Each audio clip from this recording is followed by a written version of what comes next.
Qué raro, me he levantado aquí sin más y siento la sensación de que una representación de un pésimo canal español me ha saboteado la cortinilla de inicio. ¿Quién anda ahí? Hola, Edemil. ¡Oh!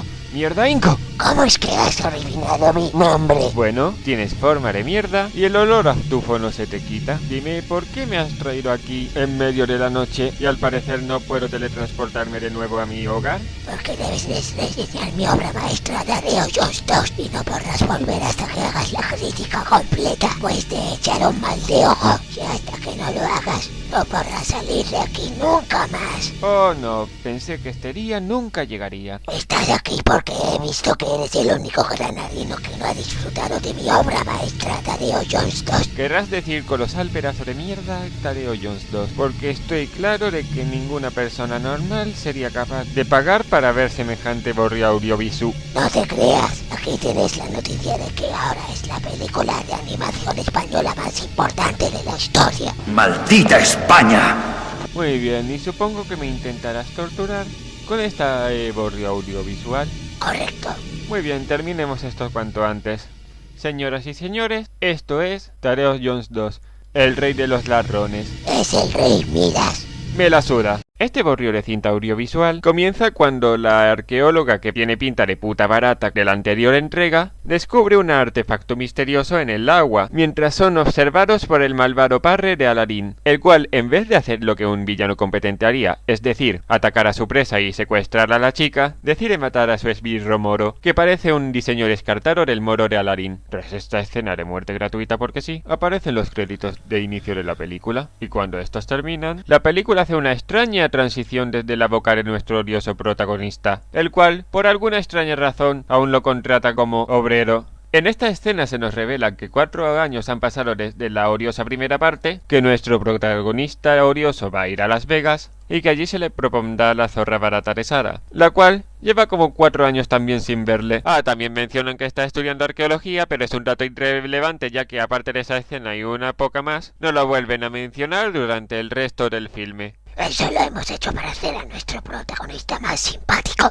Así pues, qué pena porque os ha salido el tiro por la culata, ya que tiene la brillante idea de llevarse al trabajo el colgante con el que se le va a proponer a su novia, el cual podría haber perfectamente dejado en casa y enseñarle una foto del colgante a través de su móvil, con lo cual también se podría haber ahorrado una tediosa y cansina escena de persecución, casi similar a cuando arriesgó tontamente su vida por una botella de Coca-Cola. Pero esta vez incluso peor, ya que ahora actualmente baña a su jefe en cemento fresco, poniendo en riesgo la vida de su jefe, con lo cual es despedido, aunque también deberían de haberle denunciado. Pero como es el protagonista y las viejas costumbres nunca mueren, la mierda se pasa por el forro del culo el hecho de que se ha despedido del culo por sus gilipolleces y se prepara para irse de viaje, solo por ser interrumpido por el mejor personaje por defecto de la anterior entrega, el cual le explica que Tadeo le ha arruinado la vida, ya que por su putísima culpa él ha sido el desterrado de su ciudad para siempre. Así, también hace un chiste de mal gusto que ha hecho bastante controversia. ¡Y todo por tu culpa! Bueno, y por contratar a un abogado de oficio, pero esa es otra historia. Ay, qué hartito me tienen estos abogados de oficio. Hay gente que defiende este chiste, más que nada, porque piensan que la sociedad se está volviendo tan sensible que muy pronto será alboroto el aleteo de una simple mosca. Pero realmente, si me dieran a elegir bando, estaría a favor de los abogados de oficio. No solo porque el chiste está de gratis ahí sin más, sino que también porque es como si intentara justificar sus estupideces, intentando echarle la culpa a otros. Pero con Tadeo es válido porque en un Free Face bonus, al parecer se pasó la promesa también por el forro. Si no, no me explico por qué tiene en su tablón una portada de entrevista sobre la momia. Menudo sobreanalizador que estás hecho como para darle importancia a semejantes gilipolleces pequeñas. Sí, pero yo soy de los que piensan que un mal detalle, aunque sea muy pequeño, puede arruinar también una gran parte de la obra.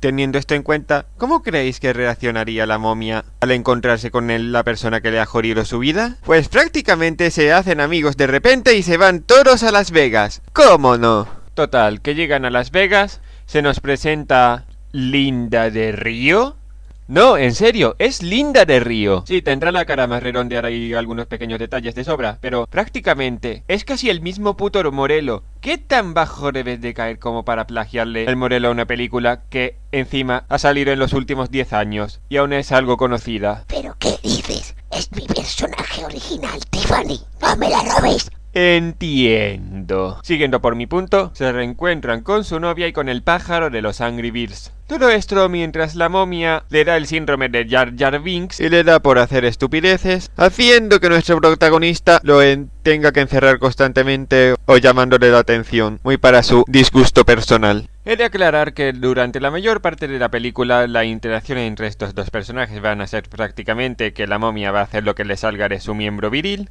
mientras que el guanabe de Indiana le manda a Callaro que no monte un espectáculo. Tengo una reacción bastante mixta. Por una parte parece ser que solo han puesto a la momia en esta película para que sea un wannabe de cómics realistas más graciosos como Olaf, el genio de Aladdin o los penes parlantes de los Simpson. Y realmente puede llegar a ser bastante molesta en ocasiones. Pero por el otro lado de la moneda, pienso que a veces el protagonista se pasa un poco cretino con la momia. Por no mencionar que durante toda la película, nuestro protagonista va a tenerle el mismo objetivo que la anterior: impresionar a su ligue amoroso para hacer que se case con él. Pero eso no importa, ya que se va a exponer un descubrimiento que ella hizo y de paso contar la historia del Rey Midas. Básicamente en esta versión del Rey Midas que cuenta que al Rey Midas le dieron como una especie de collar que convertía todo en oro y que conquistó bastantes reinos hasta que accidentalmente transformó a su hija en oro, con lo cual tuvo que desmontar el collar en 3 piezas y llevarla a distintos templos como sacrificio a los dioses, solo para así, con la ayuda de la puta magia divina, la niña se recupere sin ningún problema, así sin más. Es una historia bastante común.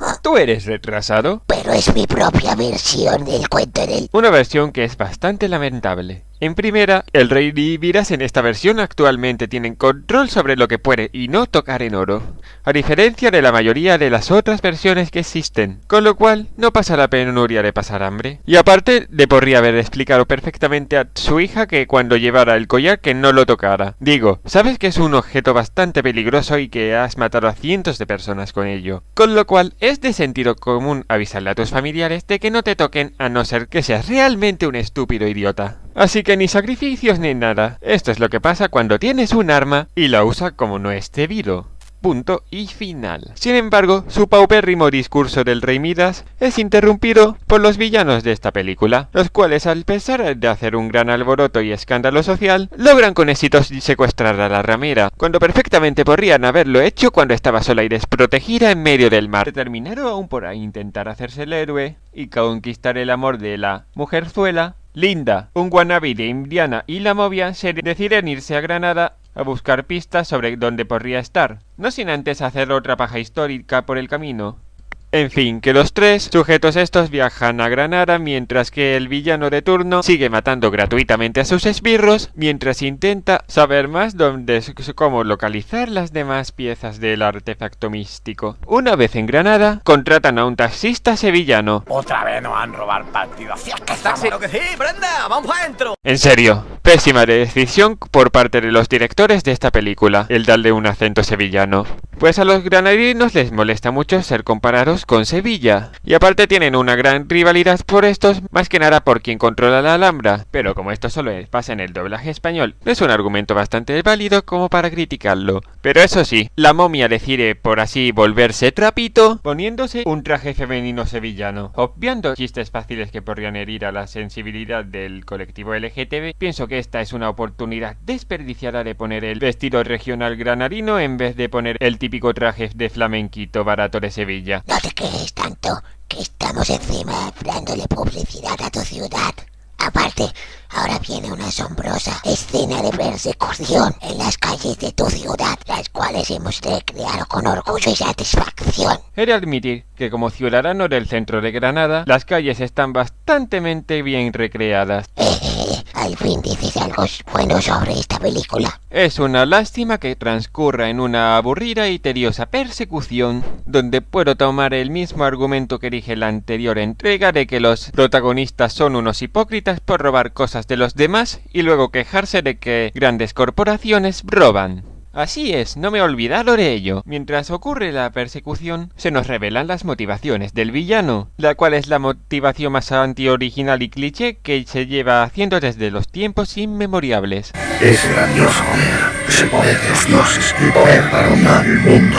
Of course! Con esta escena también me he dado cuenta de que el collar del rey Midas podría ser completamente reemplazado por cualquier otro objeto que sea místico y poderoso, y la historia seguiría siendo lo mismo de mala que es, porque la motivación del villano parece ser que no quiere ser rico. Es simplemente ser otro villano genérico del montón. Y personalmente pienso que hubieras aprovechado mejor este concepto del rey Midas si el villano fuera un poco más avaricioso y amante del dinero. Pero hubiera quedado eso bastante predecible. Sí, pero el concepto del rey Midas y la avaricia le queda... Y personalmente pienso que no se debería de cambiar. Y por fin llegamos a la peor escena de la puta película. La escena del patio de los leones. Más que nada porque el trato que se le da al icono por excelencia de la mismísima Alhambra me parece de lo más denigrante. ¿Pero qué dices? Si es una escena genial. Tu marre. La primera vez que vi como un teaser de esta escena, es decir, en el primer tráiler de donde lo anunciaron en el periódico de mi país, y encima sin contexto, me tocó bastante los huevos. Y a pesar de que no soy para nada patriótico, respeto bastantemente los monumentos de mi querida ciudad. Por no hablar de la paja histórica que te inventaste de que en la Alhambra había por debajo el templo de Baal. Ole tus cogión. Pero es que... Mira, como granadino que soy, yo me hubiera inventado algún tesoro que actualmente tuviera que ver con la historia de la Alhambra. Como cosas cuando estaba el Al-Ándalus, o poner alguna especie de tesoro cristiano secreto que lo ocultasen los reyes católico. Y no solo eso, también te plagias una famosa escena de Toy Story.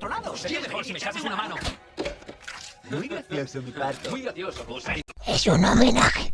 Bajan las escaleras ocultas. A continuación aparece otra escena también denigrante, pero esta vez para la momia. Tortura un descarado plagio de Remy de Ratatouille que parece ser que odia tanto esta película que se ha pasado a las drogas, con tal de llevarles a la segunda pieza, donde la habitación se inunda y huyen por un pasadizo secreto hacia las alcantarillas de Granada. Ya puedo decir oficialmente que ningún personaje de los que hay en esta película me importa una reverendísima mierda y que se pueden ir todos a tomar por saco. Y un poquito ya harto de toda esta película de mierda, ahora me voy a resumir básicamente a decirlo bastante rápido. Se encuentra con el malo, le intercambia el cuaderno por la chica, salvo 3 partes del cuaderno que el protagonista ocultó, y se van para Marruecos, en donde le darán a la momia una paella que usará como arma en el futuro, y sucederá tu típico lío amoroso del trío amoroso y de los malentendimientos. En una de las discusiones, la momia y Dallas Jones se encuentran con la segunda pieza, y cuando se la muestra a la meretriz de la arqueóloga, esta le da como una especie de delirios mentales de que hay que destruir esa pieza por gilipolleces de que es peligroso para la humanidad y de que los humanos no deberían de tener el poder de los dioses. Pero eso es peligroso realmente. Sí, pero no ha tenido en cuenta el hecho de que la pieza podría ayudar bastante a la humanidad, como con el poder del mismísimo collar, ayudar a familias desfavorecidas. Y no solo me quejo de que quiera destruir un artefacto histórico. Es que encima trabaja de arqueóloga, y me pregunto, ¿cómo serían las reacciones de las compañías de arqueología en las que trabaja si descubrieran que la arqueóloga esta destruyó una pieza de arte solo porque le salió del coño por motivos completamente egoístas? Debido a esto, Linda de Río decide tomar los asuntos en su cuenta y le decide mangar la pieza de oro y llevársela a los villanos. Y tras ser abandonada, la furcia se abandona a Retradeo, dejándolo solo en medio del desierto. Y aquí es donde realmente debería de acabar la película, pero como aún falta el desenlace, la momia le da un discurso motivacional y se embarca de nuevo para encontrar a la meretriz de su novia. Todo esto mientras la película decide plagiarse Frozen y hacer una canción pop en medio de una montaña. A robar, a plagiar, nadie jamás lo va a notar, a calcar, a copiar, igualmente se lo van a tragar. La canción de Todo es posible me da bastante asco y es bastante comercial, pero al menos estoy agradecido de que no sea la mierda de Te voy a esperar. Una vez en el templo del rey Midas, todos se encuentran y comienza allí la batalla final.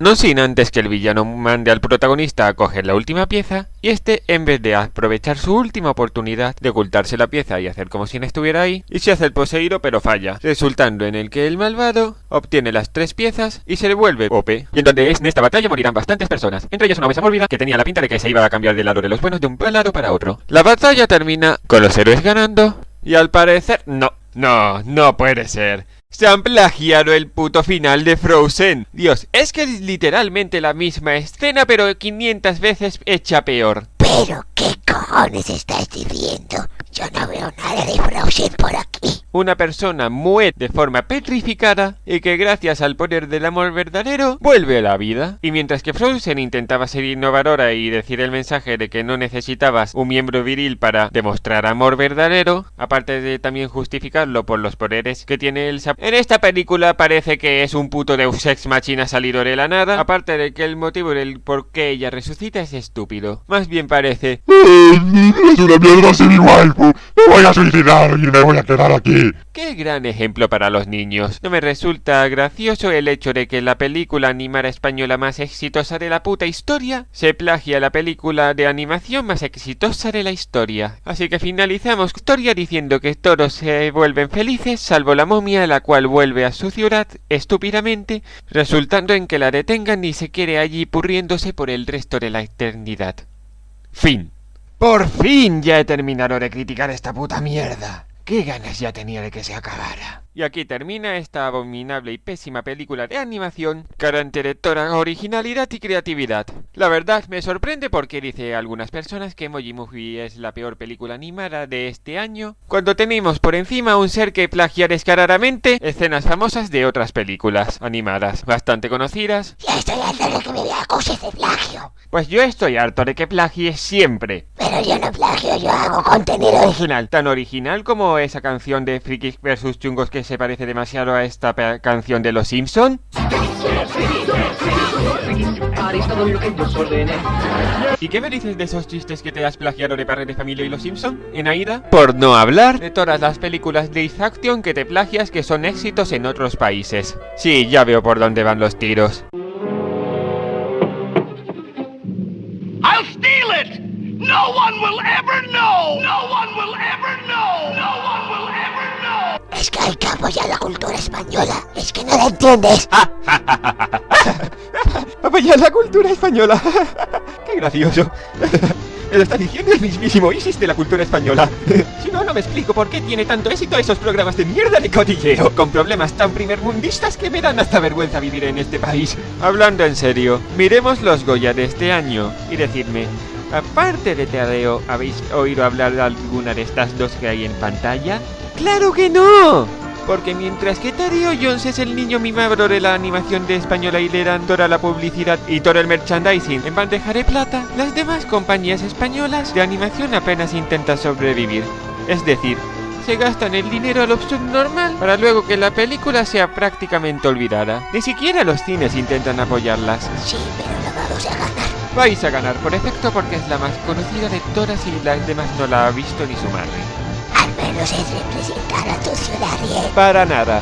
Sé que sonaré bastante coñazo con esta representación de mi ciudad Granada, pero es que no solo siento una falta de respeto hacia el monumento más importante de mi ciudad, es que también ponen los típicos tropos de ¡ay, que a los españoles les gusta el toreo, les gusta la paella, y los andaluces son todos sevillanos y les gusta el flamenquito y la siesta! ¡Ole, ole, ole, ole! Cuando pienso que podrían haber aprovechado mejor para promocionar nuestra ciudad poniendo cosas que la diferenciasen del resto de España, como poner costumbres granadinas y su gastronomía, como las saladillas, y no solo ponerlos porque sí, sino usarlos como una parte que le integrara la historia.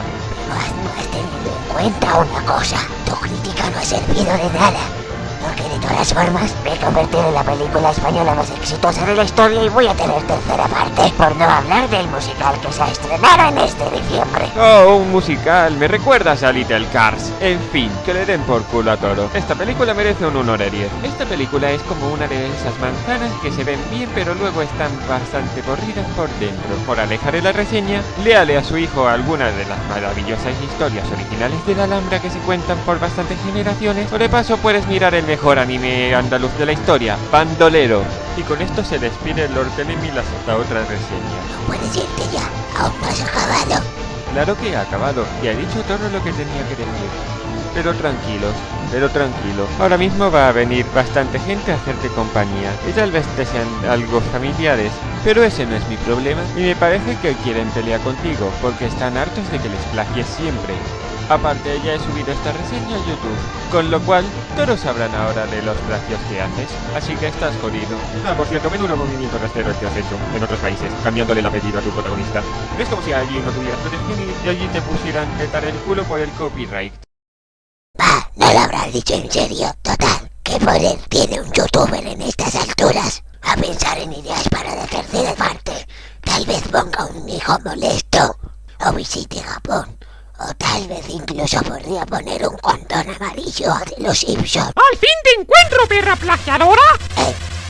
¡Oh no! Son todos esos ladrones que se plagiaron mis ideas. ¡Qué gracioso! ¡Vamos a enseñarle una lección a este capullo! Por lo menos secretarios con está sano y por lo de una tercera entrega. ¡Oh, sobre tu amiguito está muerto! De basura, tengo una máquina clonadora. No nos supondrá ningún problema hacerlo. ¡Ah, también la hemos destrozado! ¡Pero se acabó el parloteo! ¡Atacad! No, ayuda.